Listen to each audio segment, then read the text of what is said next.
I'll never forget the day my granddaughter said to me, "Grandpa, you're so calm and peaceful. What's your secret?" I just smiled and said it's a long story, but the truth is, I wasn't always this way. In fact, I've been through something that would break most people, and that's what I want to share with you today. My name is Walter. I'm 78 years old, and I've learned one lesson that I wish someone had told me when I was younger, and that's what I'm going to share with you in this story. I grew up in a small town in Ohio in the 1950s, where everyone knew each other's names, and we looked out for one another. I had a beautiful family, a wonderful wife, and 2 kids who were the light of my life.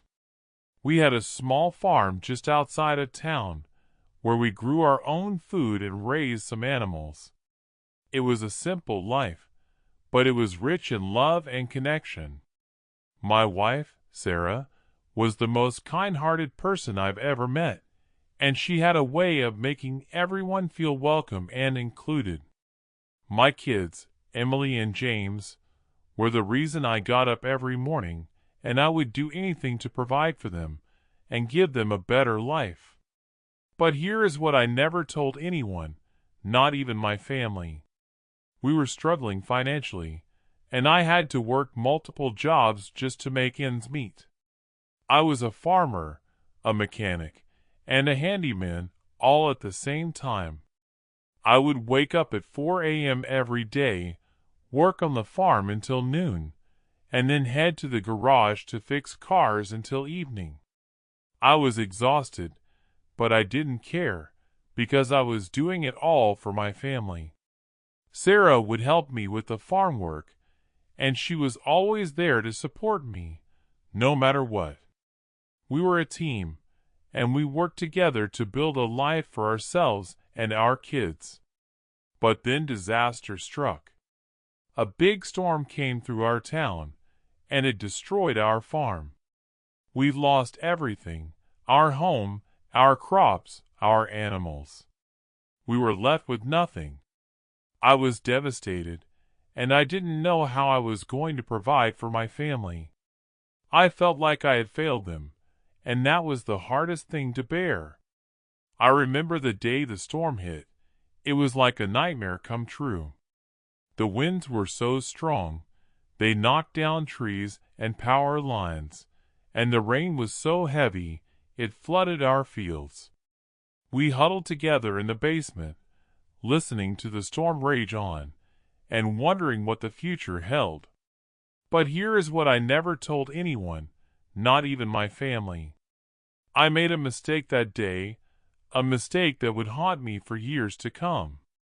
In my desperation, I turned to someone who promised to help us, but it was a scam. I lost what little money we had, and we were left with nothing. I was so ashamed, I couldn't even look my family in the eye. I felt like I had let them down, and that was the worst feeling in the world. I remember the day I realized I had been scammed. It was like a punch to the gut. I felt like I was going to throw up, and I couldn't catch my breath. But as I look back on that experience, I realized that it was a turning point for me. I had to confront the fact that I wasn't in control, and that sometimes, no matter how hard we try, things don't work out. But what I learned from that experience is that it's not what happens to us that defines us, it's how we respond to it. I could have given up. I could have let the shame and the guilt consume me, but I didn't. I chose to use that experience to learn and grow, and to find a new way forward. The hard-won truth I've learned is that what actually matters in life is not what we have, but who we have. It's the relationships we build, the love we share, and the memories we create. It's not about the material possessions or the wealth we accumulate, but about the people we touch and the lives we impact.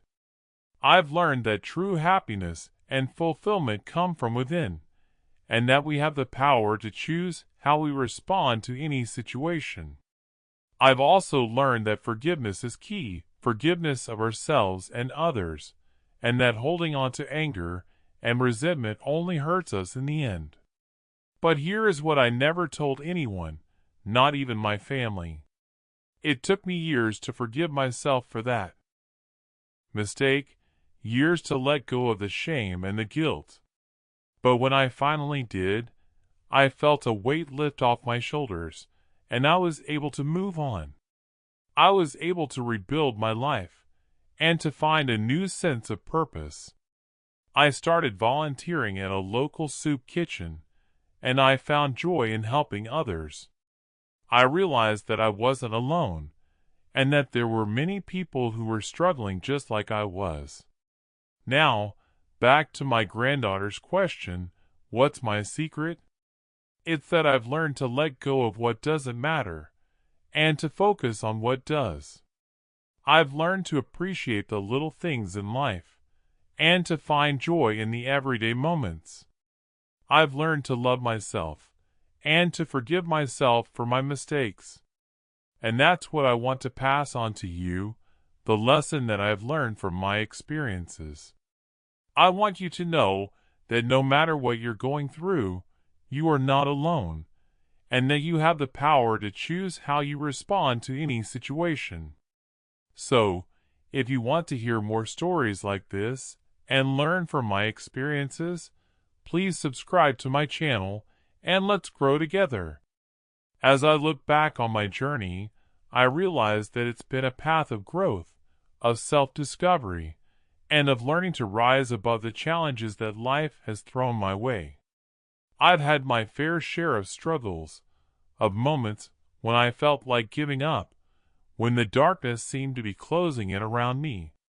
But I've also had moments of incredible joy, of triumph, and of connection with others that have made it all worth it. One of the most important things I've learned is the value of vulnerability. For a long time, I tried to put on a mask, to pretend like everything was okay when it wasn't. But the truth is, that's a heavy burden to carry. When we try to hide our true selves, we end up feeling isolated and alone. It's only when we're willing to be vulnerable, to open up and share our true feelings, that we can start to build deep and meaningful connections with others. I remember the first time I shared my story with someone. It was terrifying.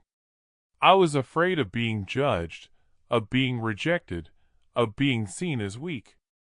But instead, I was met with kindness, compassion, and understanding. That moment changed everything for me. It showed me that I didn't have to be afraid of being myself, that I could trust others to support me on my journey. Since then, I've made it a point to be more open and honest about my struggles. I've shared my story with friends, family, and even strangers. And you know what? It's been incredibly liberating. It's allowed me to form deeper connections with others, to build a community of people who support and uplift me. But it's not always easy. There are still times when I feel like hiding, when the fear of judgment or rejection feels overwhelming. That's when I remind myself of why I started sharing my story in the first place. I do it because I know that I'm not alone, that there are others out there who are struggling just like me. I do it because I want to help others feel less alone, to show them that they have the power to choose how they respond to any situation. I want to leave you with a story that has stuck with me for a long time. It's a story about a woman who had been through unimaginable trauma. She had been hurt, abused, and left to pick up the pieces of her life. But instead of giving up, she chose to rise above. She chose to use her experiences to help others, to share her story, and to support those who were going through similar struggles. Her story inspired me. It gave me hope. It showed me that no matter what we've been through, we have the power to choose how we respond. We can choose to let our experiences define us, or we can choose to use them as an opportunity for growth. We can choose to hide, or we can choose to be vulnerable, to open up and share our true selves with others. As I look to the future, I know that there will be challenges ahead. I know that there will be times when I feel like giving up, when the darkness seems to be closing in around me. But I also know that I'm not alone. I know that I have a community of people who support me, who believe in me, and who will help me to rise above.